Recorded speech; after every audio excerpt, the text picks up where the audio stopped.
Halo, jumpa lagi bersama saya, Maya Saryunisi dalam materi aritmatika sosial. Oke, tujuan pembelajaran kita hari ini harus tahu sih arti aritmatika itu sendiri apa. Terus di aritmatika ini kita juga akan mengenal istilah harga unit, harga keseluruhan unit, untung atau sering disebut juga laba, rugi, persentase untung, dan persentase rugi. Oke, kita langsung saja ke pengertian aritmatika sosial. Jadi aritmatika sosial merupakan suatu penerapan dari dasar-dasar perhitungan matematika yang ada di dalam kehidupan sosial sehari-hari. Jadi aritmatika ini banyak sekali ada dalam kehidupan kita secara tidak langsung. Misalnya dalam kegiatan perdagangan, perbankan, dan yang lainnya. Dan secara tidak langsung kalian sendiri pernah mengalaminya. Oke, kita langsung saja masuk arti dari nilai keseluruhan dan nilai per unit itu apa sih? Nilai keseluruhan merupakan nilai total dari semua unit yang ada. Sedangkan nilai per unit merupakan nilai per satu satuan dari barang atau produk. Kita langsung ke contoh biar jelas. Oke, diketahui harga dari setiap unit laptop itu 4 juta. Sebuah perusahaan akan membeli 12 laptop untuk operasional kerja. Maka hitunglah nilai keseluruhan serta nilai per unit. Di sini kita tahu nilai per unitnya itu adalah harga dari unit laptopnya, yaitu 4 juta. Jadi nilai per unitnya itu 4 juta rupiah. Sedangkan nilai keseluruhan, berapa banyak perusahaan itu tersebut memesan? Oh, 12 laptop. Berarti kalikan saja 12 total barang yang dipesan dikalikan harga per unit. Dapatlah nilai keseluruhannya itu 48 juta. Udah kan? Oke, sekarang kita masuk di harga penjualan, laba, dan rugi. Jadi kalau dalam dunia perdagangan sangat terkenal istilah laba dan rugi. Atau laba itu kata lainnya untung. Nah, untuk mendapatkan laba itu rumusnya harga jual dikurang harga beli, sedangkan rumus rugi itu harga beli dikurang harga jual. Nah, kira-kira kalian sudah paham belum yang bagaimana sih harga jual, yang mana sih harga beli? Oke, kita langsung saja ke contoh. Terdapat seorang pedagang beras yang membeli 1 ton beras seharga 9.150.000. Kemudian beras tersebut akan dijual kembali dengan harga 9.500 per kilo. Untuk menjual beras itu, si pedagang harus menyediakan plastik sebagai pembungkus dengan harga 67.000. Tentukanlah berapa laba dan rugi penjual beras tersebut. Nah, di sini dari contoh ini, maka kita akan mengetahui yang mana harga penjualan, yang mana harga pembelian. Nah, di sini kita tahu bahwa harga beli ya, jadi modal si pedagang ini beli beras di gudang itu 1 ton itu seharga 9.150.000. Jadi ini HB, harga belinya. Nah, belum lagi modalnya ditambah lagi dengan harus menyediakan plastik. Nah, jadi nanti harga beli beras ini kita jumlahkan dengan plastiknya. Itulah modal dia. Ya. Kemudian yang mana harga penjualan? Harga beli sudah ada, harga jual yang mana? Yang ini, si pedagang akan menjual lagi, itu disebut harga jual. Berapa? Oh, 9.500 per kilonya. Per kilonya. Kalau yang ini tadi per ton, harga belinya masih per ton. Kalau harga jualnya sudah diperkilokan, nanti kita ubah ke per kilo biar sama. Oke, di sini harga beli beras per kilonya. Jadi kita akan menghitung harga beli beras per kilo. Jadi kan tadi dari soal sudah dapat harga jual per kilonya 9.500.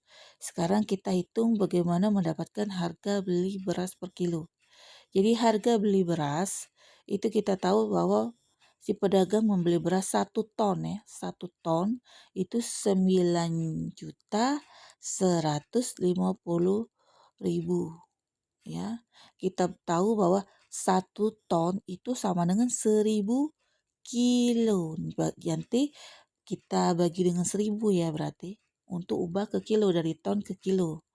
Kemudian, nah kita tadi kan tahu, oh dia tadi mengeluarkan modal dengan membeli plastik lagi ya untuk membungkus beras tadi. Harga plastik pembungkus itu 67.000. Jadi kita jumlahkan modal dia beli beras tadi, harga beli beras tadi 9.150.000 ditambah 67.000 didapatlah 9.217.000 per ton. Nah, kita ubah dari ton ini ke kilo dibagi 1.000. Nah, jadi 0 di belakang ini habis karena dibagi 1.000, didapatlah harga beli beras per kilonya 9.217 per kilo. Nah, kita lihat di sini bahwa harga jual si pedagang ini lebih tinggi dari harga belinya. Jadi, harga si pedagang itu akan menjual lagi si beras itu lebih tinggi dari modal yang akan dia keluarin. Ya, dari harga beli dia di gudang. Sehingga pedagang beras tersebut otomatis mengalami keuntungan atau laba. Jadi labanya kita cukup kurangkan saja 9.000 dikurang 9.217. Didapatlah 283 per kilo. Kalau diubah ke ton 283.000 per ton. Oke, kita masuk ke persentase aritmatika sosial. Jadi persentase laba dan rugi itu intinya untuk mengukur performa dari penjualan pada umumnya para pedagang akan menghitung persentase keuntungan dan juga kerugian. Dan rumusnya itu adalah persentase laba atau rugi itu laba atau rugi yang akan kita cari dibagi harga pembelian dikali 100%. Contoh, tadi kan dia dapat contoh yang tadi didapat bahwa labanya tadi Rp283. Nah, dibagi harga pembeliannya tadi ya. Harga pembeliannya tadi berapa? 9.217. Jadi keuntungan 283 dibagi 917. Oke, dikali 100%. Didapatlah. Jadi 283 dikaliin 100 dapatnya 28.300 dibagi 9.217 itu hasilnya 3,07%. Oke, untuk lebih jelas saya akan bahas satu-satu. Persentase keuntungan dipakai guna mengetahui persentase keuntungan dari sebuah penjualan kepada nilai modal yang dikeluarkan. Jadi kita harus tahu persentase keuntungannya itu dari nilai modal yang telah kita keluarkan. Adapun rumus untuk mencari besar keuntungan tadi itu adalah harga jual dikurang harga beli. Jadi kita sudah jelas ya, harga jual itu yang bagaimana, harga beli itu yang bagaimana. Jadi harga beli itu intinya modal yang kita keluarkan. Sedangkan harga jual itu adalah harga yang akan kita jual lagi. Jadi kita di sini kita pandang kita sebagai pedagang. Posisikan diri kita sebagai pedagang. Jadi dibaca untung sama dengan harga jual dikurang harga beli, di mana harga jual kalau mau untung itu harga jual harus lebih besar dari harga beli. Jadi harga jual barang yang akan kita jual itu harus lebih besar dari modal yang akan kita keluarkan. Baru kita akan mendapatkan untung. Jadi untuk persentase keuntungannya untung dikali 100% dibagi harga beli. Oke, langsung kita ke contoh. Bapak Gilang membeli sepeda motor bekas seharga 4 juta. 1 minggu berikutnya sepeda motor tersebut dijual kembali dengan harga 4.250.000. Maka hitunglah persentase keuntungan yang diperoleh Bapak Gilang dari hasil menjual motornya. Jadi Bapak Gilang tadi membeli sepeda motor bekas. Jadi di sini HB. Jadi kalau sudah ada kata-kata membeli, itu berarti HB-nya itu 4 juta. Kita tulis di sini 4 juta. Kemudian harga jualnya yang mana? Di sini ada kalimat sepeda motor tersebut dijual kembali. Maka dengan harga 4.250 ini merupakan harga jualnya. Ditanyakan persentase keuntungannya. Maaf ya, di sini saya terketik 4.200.000. Jadi soalnya kita ubah saja jadi 4.200.000 nak ya. Nah, bukan 4.250 tapi 4.200.000.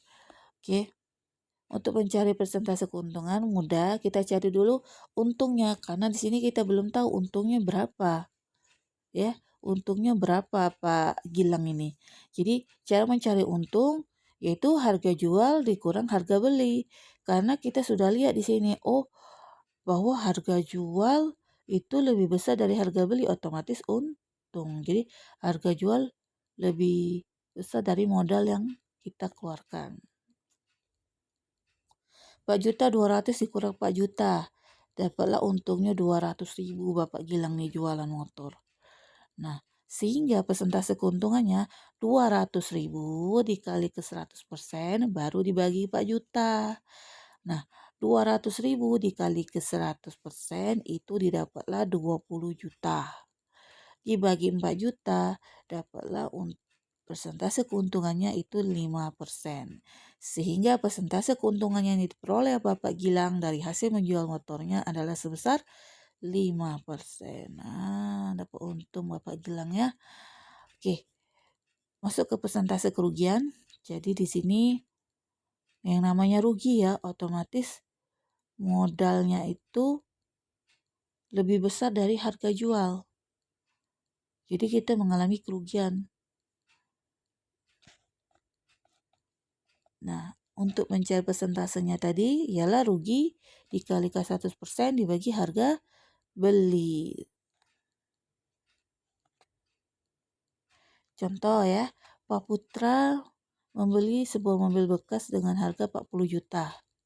1 tahun berikutnya mobil tersebut dijual kembali seharga 36 juta. Nah, ini sering ya terjadi dalam kehidupan kita sehari-hari. Oke, hitunglah persentase kerugian Pak Putra dari hasil penjualan mobil tersebut. Oke, jadi di sini kita belum tahu ruginya berapa. Cara mencari rugi apa? Kita tentukan terlebih dahulu harga belinya berapa, harga jualnya berapa. Oke, dari soal diketahui Pak Putra membeli. Nah, jadi membeli, ada kata-kata membeli berarti seharga 40 juta. Berarti ini HB-nya 40 juta. Di sini kita ketik 40 juta. Oke, kemudian harga jualnya. Harga jualnya berapa? Oh, dijual kembali dengan 36 juta. Kita kurangkan, nanti kita tahu kerugiannya berapa. Oh, 40 juta dikurangi 36 juta, itu 4 juta. Berarti kerugiannya 4 juta. Jadi cukup mencari persentase kerugiannya dengan 4 juta dikalikan 100% dibagi 40 juta. Ya, rugi dikali 100% dibagi harga beli. Harga belinya itu 40 juta. Di 400 juta dibagi 40 juta itu sama dengan 10% ya. Jadi nolnya coret-coret semua. Nah, coret. Oke, sisalah nolnya 1, jadinya 4. 4 bagi 4 itu ini ya, 4 bagi 4 itu 1. Masih ada sisa 0,1 jadi 10%. Sehingga persentase kerugian dari Bapak Putra ini hasil menjual mobilnya adalah sebesar 10%. Jadi rugi Pak Putra ini. Oke, menghitung harga pembelian dan penjualan. Jadi ini kebalikannya ya.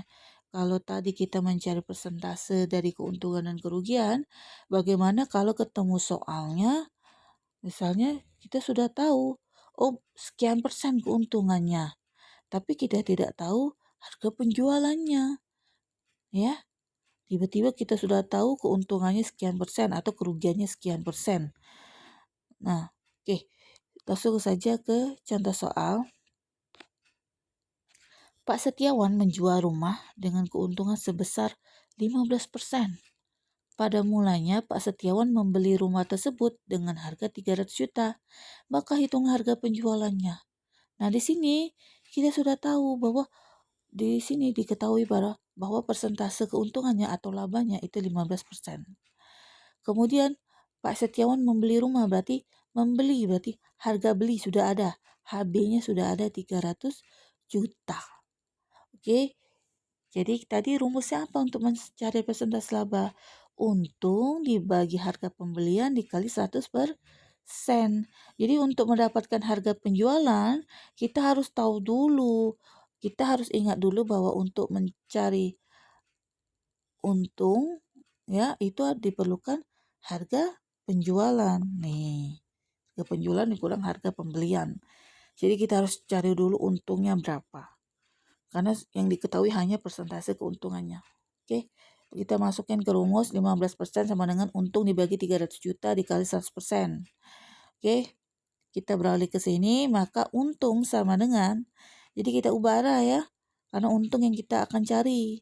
Persentasenya sudah dapat, jadi kita pindah yang jadinya 300 juta itu sebagai pembagi, kalau dipindahkan jadi pengali.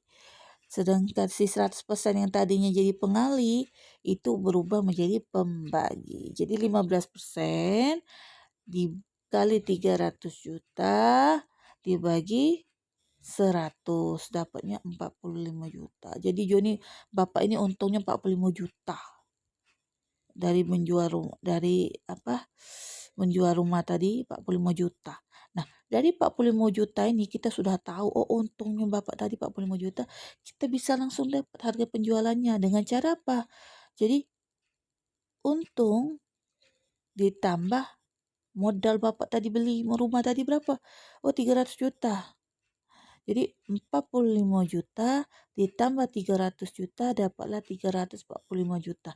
Jadi Bapak Setiawan ini jual lagi rumahnya dengan harga 345 juta. Mudah kan? Oke. Sampai sini materi kita. Semoga Anda mengerti. Thanks for watching. See you next materi. Jangan lupa like dan subscribe-nya. Oke, tetap pantengin channel YouTube Ibu. Nanti akan ada video materi berikutnya.